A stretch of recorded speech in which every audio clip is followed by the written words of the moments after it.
Now let's move on to today's focus report on the programme, and we're bringing you the story of Judy. Now Judy is Haitian, and he was sent to hospital in the capital, Port-au-Prince, when he was just 8 years old to cure an infection. And he never saw his family again. In the last 30 years, France has taken 7,000 Haitian children and adopted them, amongst them those victims of traffickers who falsified their files. Well, now, though, many of them, including Judy, embarking on a journey of hope to try to meet their parents again, many of whom have themselves been searching for their children.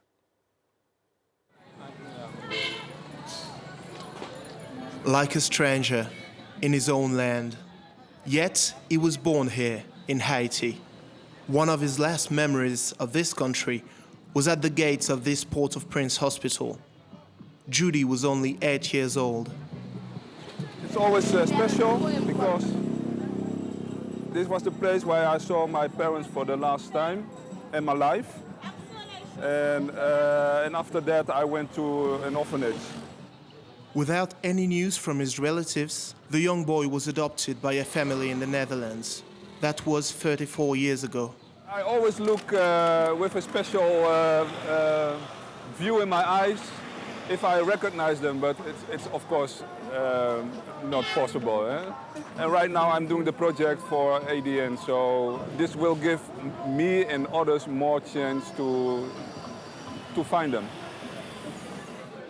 What began as Judy's personal quest is now a mission to help out the wider Haitian community. He gathers DNA from parents whose children have gone missing because he is convinced that he and others were not abandoned but stolen and that their adoption files were falsified. In Haiti, his story is far from being unique. How are you, children? Are you feeling good? Erlin manages one of Haiti's very few orphanages that doesn't put the children up for adoption. 130 kids live here, saved at the last minute from child trafficking. This is Bernard, one of our boys here. He has been at the orphanage since he was a baby. He was abandoned. To escape poverty, parents are made to believe that their child is being placed in a charitable institution for a few years, when in fact they are sold for adoption. In Haiti, there are people doing business with children. They approach the mothers of the community.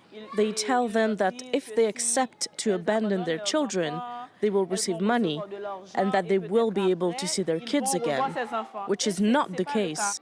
Names, ages and dates are then falsified by the traffickers. And when the file becomes legal, the children can then be adopted in Europe. Child trafficking is so prevalent that community outreach programs have been put in place.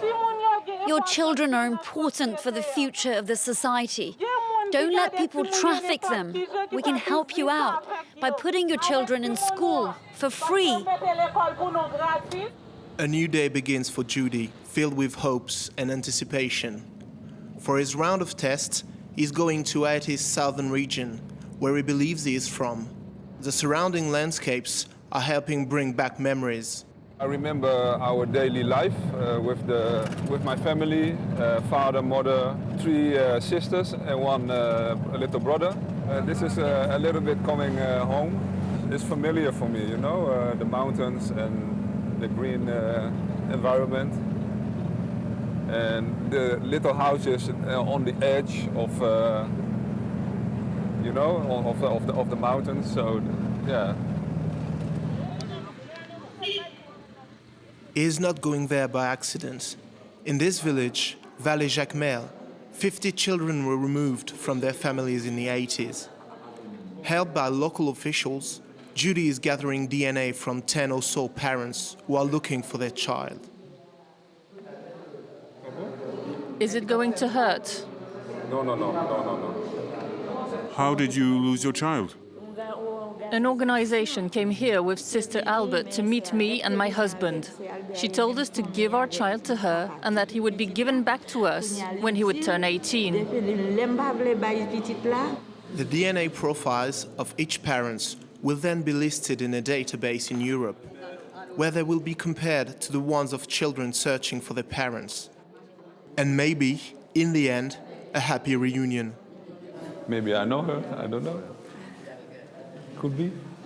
Yeah, and if she's living in the Netherlands, I could know her. Judy leaves a bit disappointed. He has not seen anyone in the audience who look like they could be his parents. And the turnout has not been as good as what he had hoped for. Today we have like 10 registered people. In this village I do not have a lot of hope because I don't think I'm from here. But you know, every registration is one, so that's good. And for the future we will let it grow. Judy will get the results in a couple of months. If they are negative, he will keep going from village to village, determined to reconnect with an entire part of his life that has been stolen away from him.